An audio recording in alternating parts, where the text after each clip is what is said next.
And just like that, the next episode has begun. Welcome back to Ace Attorney, Trials and Tribulations. I'm your host, MegaShadowFist, second video game, second commentary.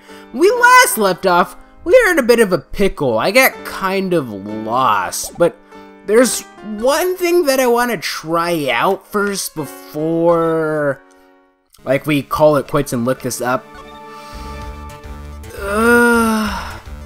Okay, so here's the MC Bomber thing, right? Which I think is the program that Glen Elg presented, that we needed to present, but for some reason the game didn't quite accept it, so maybe it wasn't like updated properly or something. Let's try talking to Gumshoe about it. See if he has anything to say about it. Detective Gumshoe, about this. Okay, so this does look new. Okay, okay, dang it. This is it, this stupid name, I remember now. I thought so, here it comes. Don't just nod to yourself and keep me in the dark, Nick, what's going on? It's okay, Maya, you don't have to cry about it. The name scribbled on that sports paper and written on that CD. That's the name of the virus, MC Bomber. What? Yeah, the virus that's just infected every computer in the stations, pal. It's MC Bomber. Can you give us any more details, please? Okay, so I guess this is what we needed to do. This is the program. So we were on the right track, it's just that we just didn't update it properly, as I figured. MC Bomber. We already knew about the MC Bomber virus from a while back. A group of criminals issued a series of demands to the head honchos of law enforcement. They threatened to release the virus if their demands weren't met. Who are they? I don't know. Some hotshots from the criminal underworld would be my guess. And now the virus has been released? Now the virus has been released, huh? Yeah, it's in every computer in every public office in the city. Everyone's going nuts. They're hopping around like they're dancing at a carnival.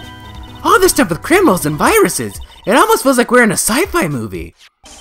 Apparently, the programmer who made the virus is a real genius or something. The focus right now is on tracing the root of this virus on the black market. You mean someone put this virus up for sale? Yeah, and because this one's so powerful, they're estimating its price tag was in the millions of dollars, pal. In the millions? A virus could be worth that much? MC Bomber update in the court record. Ah, I can't believe it! I almost forgot the most important thing! And that is, you know, the lunchbox. How did everything go? Lunchbox?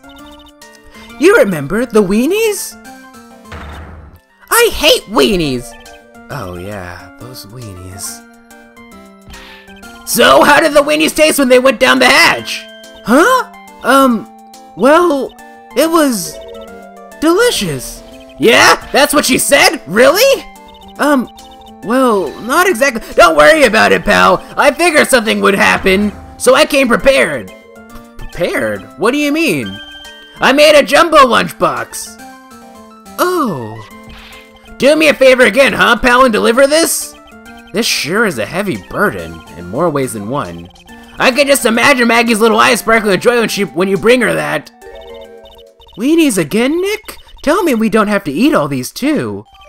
Gumshoe's lunchbox given to Maya, again. I really can't eat anymore. Yeah, it's a little kid's bin toolbox, seriously. Like, it's something that you would give, like an elementary school person or something. Did you consider? Well, okay, we're gonna present it, though, so... Ooh, she's... Sure.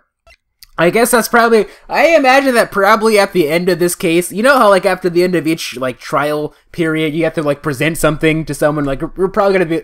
She's probably gonna be like, I still can't believe Gumshoe did this to me! And we're gonna be like, oh, no, but he really cared about you. Present lunchbox. Calling it right now, ladies and gentlemen. That's what's going to happen. Alright, let's go to move to Blue Screens Incorporated, because I believe that we have everything. Alrighty then. So, this was the final piece of the thing that I believe that we needed, eh? So, let's try this again, huh? Okay? Okay. Alrighty then, the Glen's trouble is so, let's get past the has something to do with this. This is where we present the horse racing tickets. Okay, skip past all this nonsense. And... Okay, restricted horse racing ticket. Wasn't restricted horse racing tickets. This is where we present the victim's lottery ticket. Okay, now we do this. No. And...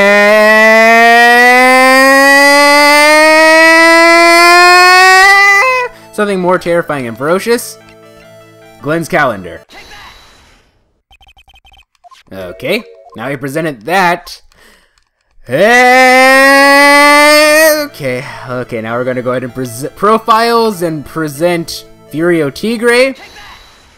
Okay. We presented Furio Tigre. Broken other Cyclock. And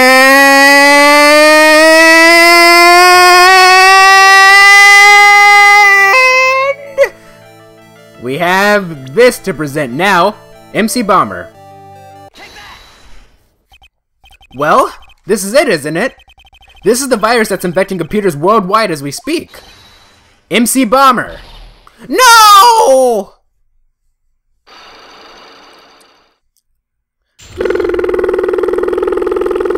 There we go. Glen's troubles. Glen's head had more processing power than any computer, but it had been infected with a gambling virus. Glen was in too deep. You mean he was in debt? Yes, $100,000 in debt, not an easy amount to repay. So, he said he was taking on some extra work, something a bit risky. Risky? How? Maybe he was going to become a waitress at Tribulations? Where do you come up with these ideas? Risky extra work. So it's safe to say Mr. Elg was the creator of this virus, huh? The MC Bomber virus? Yes. It was a work of genius, in a bad sort of way, of course, but still genius.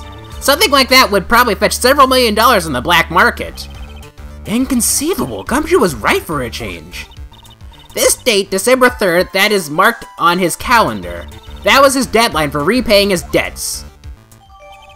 MC Bomber updating the court record. I guess we won't be needing these horse racing tickets anymore. How do you know this? Like, I mean, from a game perspective, we can assume that he really won't need it, because once he throws it out, that the writers have no choice but to make it, like, irrelevant to the rest of the story. But Phoenix, you don't know this. Let's see. MC Bomber, a computer virus made by Glen Elg, potentially worth millions of dollars. Glen Elg's losing horse racing tickets thrown back on the floor. Use a trash can, Nick. Well, we can't, don't you know? Trash cans are pretty much non-existent in Japan for the most part. No, they really are. Like, if you ever been to Japan, you know, like, it's not too uncommon for you to, like, go to festivals and whatnot, and for them to be like, oh, please remember to bring your trash home with you, because we don't have trash cans. Well, they don't say that we don't have trash cans, but that's basically implied there. Really. I'm not making that up. January 7th, Tribulations. Oh, bonjour! I have been waiting for you to return! Mr. Armstrong! Ah, good timing. I was hoping to find you here. Good timing. I was hoping to find you here. We'd like to ask you a few questions. Well, he hasn't got anything to say to you. Oh, let's see. Well, he hasn't got anything to say to you, fellas. Ah, it's Sheen Eve.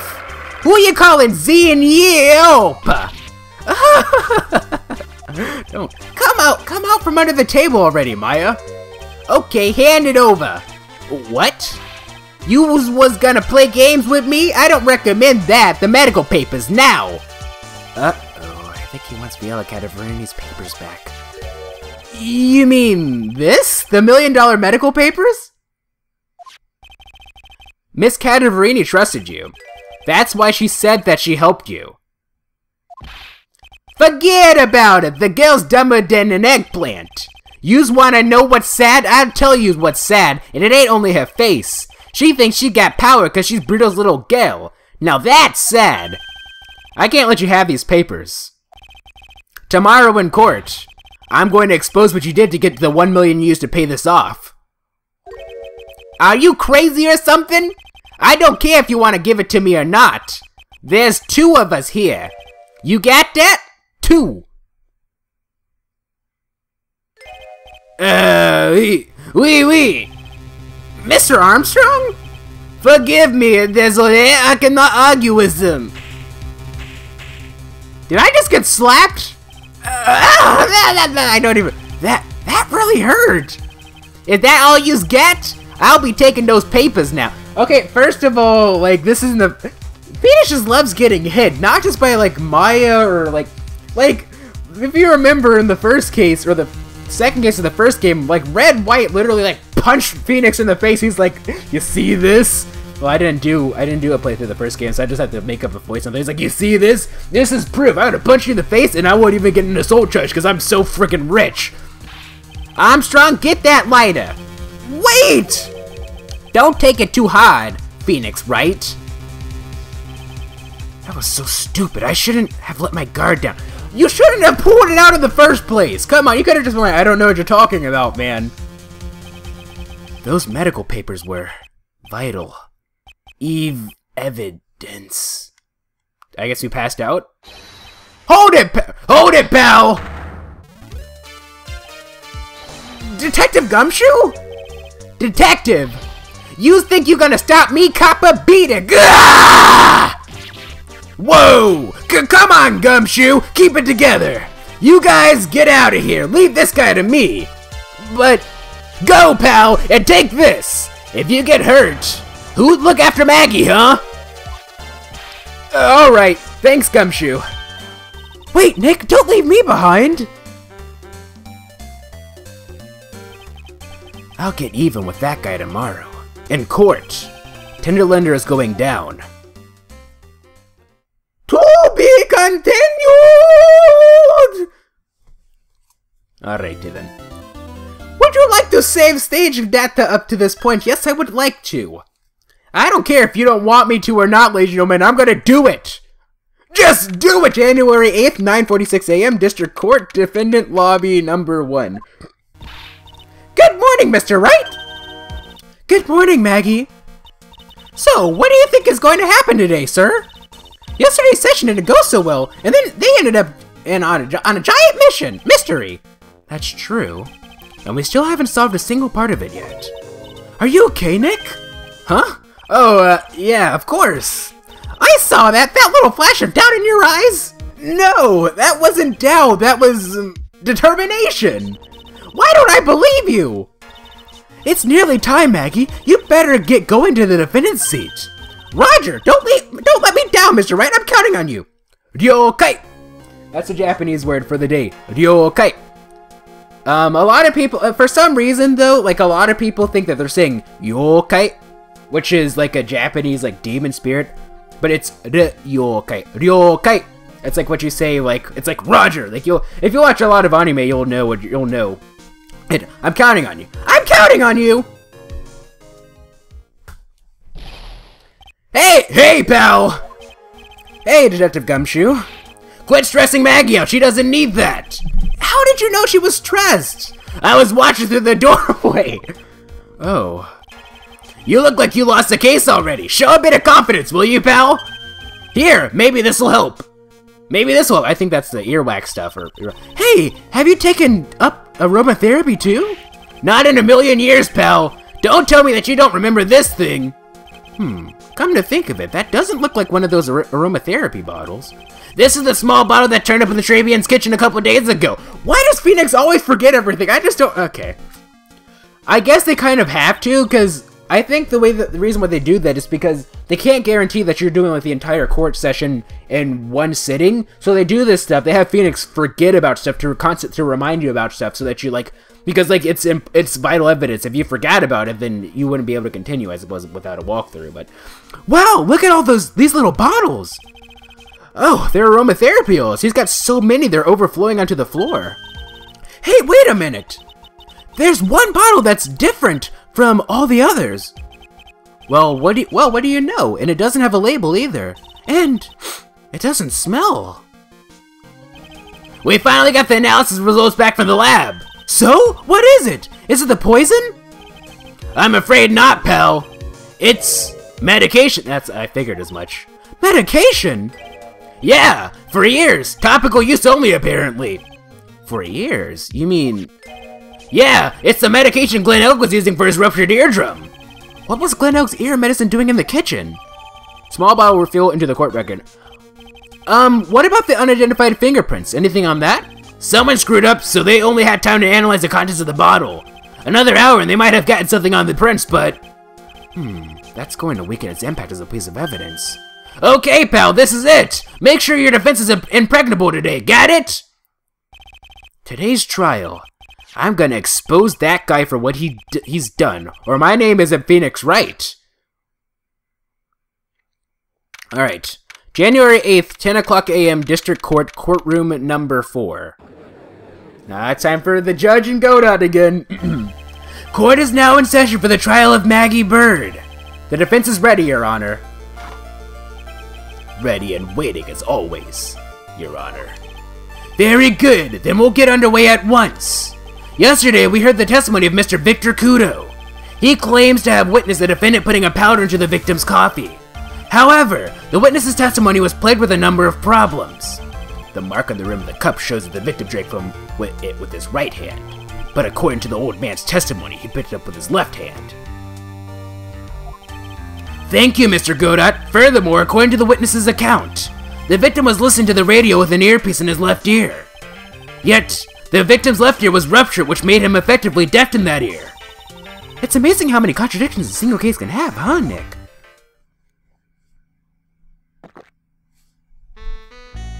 Ah, yes, we got the OP theme song of OP-ness. Ha! Allow me to enlighten you, Your Honor. The world, you see, keeps turning and we must turn with it. You've lost me already, Mr. Godot. Don't let the mysteries of yesterday mystify you today. Only losers think like that. You've got to change with the times. That's one of my rules. Are you implying that you've resolved these contradictions? You know the answers to the answers to these riddles? The old guy wasn't just throwing seeds in here, he was throwing us off the scent. And today I'll prove it. Very well, let the first witness take the stand. Oh no. Armstrong! And you are? Oh, bonjour everyone! I am Jean Armstrong, the owner and the late chef at Tribulations restaurant on Champ. Forgive me for asking, witness, but are you a woman? Oh la la, monsieur! As you can see, I'm le petit and plucky gentleman, no? On the day of the incident, you were in Tribulations' kitchen. I feel like they weren't saying that he was a woman in the Japanese version. Like, I'm just pointing that out. Isn't that right? With your monsieur,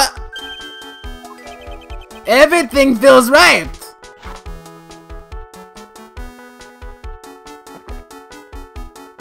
Huh. Wow, he's totally unfazed. Doesn't anything intimidate this guy? Very well, your testimony please, witness. Please tell the court what happened that day at Tribulations. Oui, volunteers! At Tribulations. When it all happened, there were just 2 customers in my restaurant. I remember I was experimenting with some new articles that day, like having a large mirror between the tables, for example. Oui, perhaps that is what the old man was looking at. La cup, la earpiece, and la glasses. It will have everything in reverse, no? Mirror? Oui, un grand mirror, la most enormous mirror. I'm just going to point that out there, that's okay. And suddenly, the mystery disappears. Like I said, the world keeps turning, so roll with it. That would explain the coffee cup and the earpiece conundrum. The mirror would have made everything appear back to the front. What the heck? It's way too early in the morning for this to be happening to me. Now then, Mr. Wright, you may begin your cross-examination. At Tribulations. Let's go ahead and save, please. Load of baloney. So we got the medication back, which at first I thought it was a poison because it was odorless, and like usually like poison is, I believe that poison usually doesn't give off an odor, right? I don't think so. But then after the previous core session, I figured that it must have been the medication instead. Anyway, I'll see you guys in the next episode.